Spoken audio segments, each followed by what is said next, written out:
Pink city press club की छत के ऊपर मैं अभी खड़ा हूं और पिंक सिटी प्रेस क्लब के वार्षिक चुनावों का समर चालू हो गया है, क्योंकि 2023 और 2024 का जो चुनाव लड़ा जा रहा है, जो कि 30 तारीख को वोटिंग होगी और 31 तारीख को काउंटिंग होकर फैसला आएगा कि किसके सर प्रेस क्लब का ताज बनेगा। हमारे साथ उपेंद्र सिंह राठौड़ हैं, IFWJ यानी Indian federation of working journalist के राष्ट्रीय उपाध्यक्ष हैं, जो कि वरिष्ठ पत्रकार हैं। हम इनसे सिर्फ कुछ समय के लिए बात करेंगे कि ये जो चुनाव है पिंक सिटी प्रेस क्लब का इस वर्ष का क्यों एक महत्वपूर्ण है और कितने सारे दाव पेच इस बार लड़े जा रहे हैं। हालांकि चुनावों में दाव पेच खेला जाता है, लेकिन इस वक्त ये त्रिकोणीय एंगल से ये चुनाव देखा जा रहा है। उपेंद्र राठौड़, आपका क्या कहना है? मैं इसको मानता हूं कि त्रिकोणीय एंगल बन गया इस चुनाव के अंदर। पहले तो मैं पिंक सिटी प्रेस क्लब के बारे में 2 लाइन बताना चाहूँगा कि हमारा जो ये पिंक सिटी प्रेस क्लब है, ये भव्यता में, आधुनिक सुविधाओं में भले ही दूसरे क्लबों से कम हो, लेकिन सामाजिक सुरक्षा प्रदान करना, उनके अधिकारों की रक्षा करने वाला, मैं मानता हूँ कि राजस्थान प्रदेश में ये एक अकेला प्रेस क्लब है। इस क्लब की और महत्वता बढ़ जाती है। इस साल के चुनाव, जैसा आपने पूछा कि महत्वपूर्ण क्यों है, इस साल जो अध्यक्ष और दूसरे कार्यकारिणी सदस्य चुन करके आएंगे, वो वर्तमान में जो सरकार है और आने वाली जो सरकार है, दोनों सरकारों के साथ तालमेल बिठाकर पत्रकारों की जो मांगे हैं, उनके अधिकारों के लिए जो विगत कई वर्षों से हम लोग मांग करते हुए आए हैं, उनकी मांग उठाने के लिए हमें सशक्त और मजबूत प्रत्याशियों की आवश्यकता है। तो इस मायने में ये इस बार का जो प्रेस क्लब का चुनाव है और महत्वपूर्ण हो जाता है।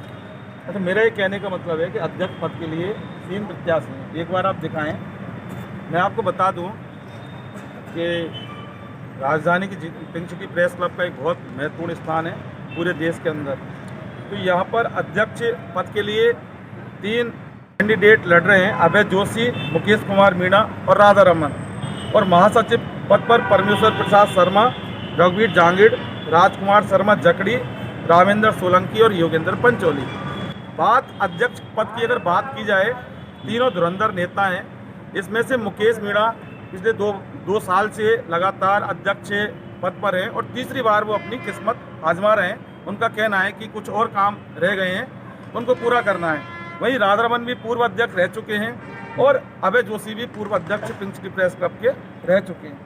सवाल ये है, क्या कोई नया चेहरा प्रेस क्लब की सत्ता में, यानी बादशाह, यानी अध्यक्ष के रूप में मिलना चाहिए, या फिर इन तीनों में से ही प्रेस क्लब की जनता चाहती है? देखिए, तीनों ही जो प्रत्याशी खड़े हैं, अभय जी हैं, मुकेश जी हैं, राधा रमन जी हैं, तीनों ही अनुभवी हैं, पूर्व में अध्यक्ष रह चुके हैं, कार्य अनुभव भी है उनमें। और मेरा मानना है कि तीनों ही निष्ठावान और समर्पित सदस्य हैं। तीनों ने अपने अपने कार्यकाल में जितना यथासंभव हो सका उतना दिया है। अब ये संघ प्रेस क्लब के सदस्यों को तय करना है कि इन तीनों में से किसको चुनना। ये नेतृत्व सौंपते हैं कि वो उनकी मांगों, अधिकारों की रक्षा के लिए और उनके जो दूसरी जो डिमांड्स हैं एज ए जर्नलिस्ट, वो कौन पूरी कर सकता है, ये वो महत्वपूर्ण रहेगा। अच्छा उपेंद्र राठौड़, एक सवाल मैं करना चाहता हूं आपसे कि 571 का क्या खेल है इस चुनाव को?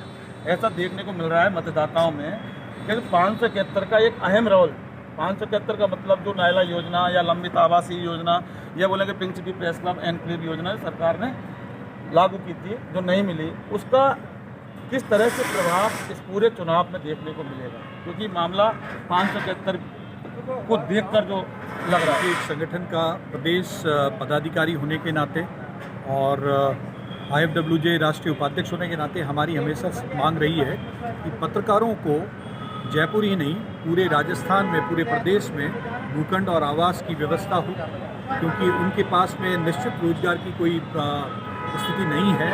आप लोग सभी जानते हैं कि किस तरह की आर्थिक विषमताओं के अंदर एक पत्रकार काम करता है।